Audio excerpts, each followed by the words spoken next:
பிரியமானவர்களே, இயேசு கிறிஸ்துவின் நாமத்தில் நான் உங்களை வாழ்த்துகிறேன். இந்த நயகரா நீர்வீழ்ச்சிக்கு அருகில் நின்று உங்களோடு கூட வேத வசனத்தை சொல்லுவது எனக்கு ரொம்ப சந்தோஷம். பின்பு இதில் ஒரு டவர் தெரியுதில்ல, அந்த டவர் மேகங்கள் வந்து அப்படியே தவழ்ந்து கொண்டு இருக்கிறது. இந்த டவர் இருக்கிற இடம் கனடா தேசம், நான் நின்று கொண்டு பேசுகிற இடம் அமெரிக்கா தேசம். இந்த ரெண்டுக்கு நடுவாகத்தான் இந்த நயகரா நீர்வீழ்ச்சி விழுந்து அந்த நயகரா நதி பாய்கிறது. ரொம்ப பிரம்மாண்டமான அழகான இடம். ஒவ்வொரு நாளும் இங்கே லட்சக்கணக்கான மக்கள் கனடா பகுதியிலே சரி, அமெரிக்கா பகுதியிலே சரி, இந்த நதியின் அழகை பார்ப்பதற்கு திரளாய் கூடி வருகிறார்கள். அந்த நீர்வீழ்ச்சியில தண்ணீர் விழுகிற சத்தம் கேட்குதில்ல, ரொம்ப இனிமையா இருக்கும். இந்த இடத்துல அமைதியா, ரொம்ப மனதுக்கு ரம்மியமாய் இருக்கும். ஆண்டவருடைய சிருஷ்டிப்பு எவ்வளவு ஆச்சரியம் இல்ல? சரி, இன்னைக்கு ஆண்டவர் இன்னைக்கு என்ன வசனம் வைத்திருக்கிறான்னு கேட்கிறீங்களா? ஏசாயா 41:17 வசனம், நான் அவர்களுக்கு செவி கொடுத்து இஸ்ரவேலின் தேவனாகிய நான் அவர்களை கைவிடாதிருப்பேன். தன்னுடைய ஜனத்தை குறித்து ஆண்டவர் சொல்றாரு, நான் என் பிள்ளைகளுக்கு செவி கொடுத்து அவர்களை கைவிடாதிருப்பேன். உங்களை பார்த்து சொல்றாரு, என் மகனே, உன் சத்தத்துக்கு நான் செவி கொடுப்பேன், நான் உன்னை கைவிட மாட்டேன். என் மகளே, நீ கூப்பிடும் போது நான் செவி கொடுப்பேன், உன்னை கைவிட மாட்டேன். மனிதர்கள் கைவிடலாம், நம்பினவர்கள் கைவிடலாம், ஒருவேளை நீங்கள் ரொம்ப நேசித்து எதிர்பார்த்தவர்கள் கூட கைவிட்டு இருக்கலாம். அவங்க கை தாங்குவாங்க, உதவி செய்வாங்கன்னு எதிர்பார்த்து கொண்டு இருந்தேன், கைவிட்டுட்டாங்களே அப்படின்னு கலங்குறீங்களா? கைவிடாத ஒரு தேவன் உங்களுக்கு இருக்கிறார். எந்த சூழ்நிலையிலும் அவர் உங்களை கைவிடவே மாட்டார். உன்னுடைய கூப்பிடுதலுக்கு செவி கொடுத்து உதவி செய்கிற ஒரு தேவன். ஆண்டவர் தான் உங்களை பார்த்து சொல்லுகிறார். என்னுடைய ஊழிய பாதையில, நான் கடந்து வந்த பாதையில ஆரம்ப நாட்கள்ல எனக்கு உதவி செய்வேன்னு இத்தனை பேர் வாக்கு கொடுத்தாங்க. என்னுடைய ஊழிய காரியத்துல, என்னுடைய சொந்த காரியத்துல நான் உதவி செய்யறேன், நான் ஹெல்ப் பண்றேன் வாக்கு கொடுத்தாங்க. ஆனா ஒரு டைம் வந்தபோது அவங்க மறந்துட்டாங்க. அவங்க உதவி செய்யவும் இல்லை, அவங்ககிட்ட இருந்து எனக்கு நன்மை வரவும் இல்லை. ஒரு கைவிடப்பட்ட மாதிரி தான். இப்படியெல்லாம் வாக்கு கொடுத்தாங்களே, சொன்னாங்களே, அப்படியெல்லாம் நான் நினைத்திருக்கிறேன். அப்ப ஆண்டவர் எனக்கு கற்றுக் கொடுத்தார், கைவிடாத தேவன் நான் மாத்திரம்தான், நான் உன்னை விட்டு விலகவும் மாட்டேன், கைவிட மாட்டேன்னு வாக்கு கொடுத்திருக்கிறேன்.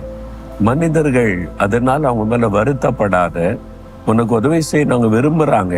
அவங்களுக்கு முடியாத சூழ்நிலை, அவங்களுக்கு இப்போ உள்ள சூழ்நிலையில முடியாத ஒரு நிலைமை, அதனால அவங்களால செய்ய முடியல.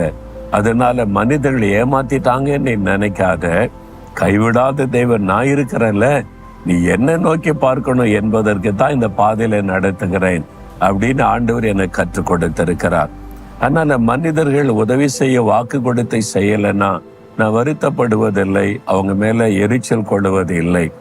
அந்த மாதிரி சூழ்நிலைக்காக தேவனை துதிக்கிறேன். உங்க வாழ்க்கையில கூட சில மனிதர்களை நம்பினீங்க, அவங்கள சார்ந்து கொண்டீங்க. குடும்பத்தார், உறவினர்கள், தெரிஞ்சவங்க, ரொம்ப பழகினவங்க, அவங்க முடியலன்னு சொல்லிட்டாங்க, கைவிட்டுட்டாங்கன்னு நினைக்கிறீங்களா? இல்லை, அவங்க நல்லவங்க, உங்களுக்கு உதவி செய்ய பிரயாசப்பட்டாங்க. இப்போ உள்ள சூழ்நிலை அவங்களால முடியலை, அவ்வளவுதான். அவங்களாலையும் முடியலே நீ வருத்தம் அவங்களுக்கு இருக்கும். அதனால அவங்க மேல எரிச்சலும் கோபம் கொள்ளாதங்க. இப்போ உங்களுக்கு உதவி செய்ய திராணி உள்ள, தகுதி உள்ள, வல்லமை உள்ள ஒருவர் சொல்லுகிறார், நான் உன்னை கைவிடாதிருப்பேன். அவர் வானத்தின் பூமி உண்டாக்கிய ஆண்டவர், அவர் சகல செல்வத்தின் தன் கைக்குள்ளே வைத்திருக்கிற தேவன். அவர் உங்களை கைவிட மாட்டார்னு வாக்கு கொடுத்திருக்கிறார்ல, அவரால் செய்ய முடியும். எந்த சூழ்நிலையை மாற்ற முடியும், எவ்வளவு பெரிய தேவைகளை சந்திக்க முடியும், உங்களுக்காக வழிகளை திறக்க முடியும், அவரால் மட்டும்தான் முடியும். அதனாலதான் ஆண்டவர் உங்களை இந்த சூழ்நிலைக்கு கொண்டு வந்திருக்கிறார். அதனால என்னை கைவிட்டுட்டாங்க நீ மனிதர்களை குறித்து முறுமுறுக்காரங்க, குறை சொல்லாதங்க. இந்த சூழ்நிலைக்காக ஸ்தோத்திர ஆண்டவரே, நீங்க என்னை கைவிட மாட்டீங்க, நீங்க தான் வல்லமை உள்ள ஆண்டவர் அப்படின்னு நீ விசுவாசத்தை அறிக்கையிடுங்க. இன்றைக்கு அற்புதம் நடக்கும், இன்றைக்கே வழி திறக்கப்படும், இன்றைக்கே உங்களுடைய தேவை சந்திக்கப்படும். நான் உங்களை கைவிடாத தேவன் என்று சொன்ன ஆண்டவரை நீங்க துதித்து மகிழுவீங்க. இயேசுதான் என்னை கைவிடாமல் நடத்துகிறோர் என்று சொல்லுவீங்க.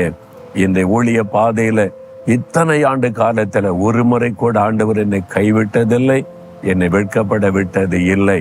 அதனால நான் சொல்லுகிறேன், அவர் உங்களை கைவிட மாட்டார். இன்றைக்கு இப்போ நீங்க சொல்லுங்க, ஆண்டவரே நீர் கைவிடாத தேவன், நான் உம்மிடத்தில் என் காரியத்தை தெரியப்படுத்துகிறேன், நான் விசுவாசிக்கிறேன் சொல்லுங்க. இன்றைக்கு ஒரு அற்புதம் நடக்கும். ஆண்டவரே உம்முடைய வார்த்தைக்காக ஸ்தோத்திரம். நீர் என்னை கைவிடாத தேவன், நான் உம்மை விசுவாசிக்கிறேன். இன்றைக்கு இந்த காரியத்துல எனக்கு ஒரு அற்புதம் செய்யும். மனிதனுடைய உதவி எனக்கு கிடைக்காமல் போனதற்காக கூட நான் உம்மை துதிக்கிறேன். நீர் எனக்கு அற்புதம் செய்து என்னுடைய காரியத்தை மாற்றி அமைக்க போகிறதற்காய் ஸ்தோத்திரம். இயேசுவின் நாமத்தில் ஜெபிக்கிறேன். ஆமேன், ஆமேன்.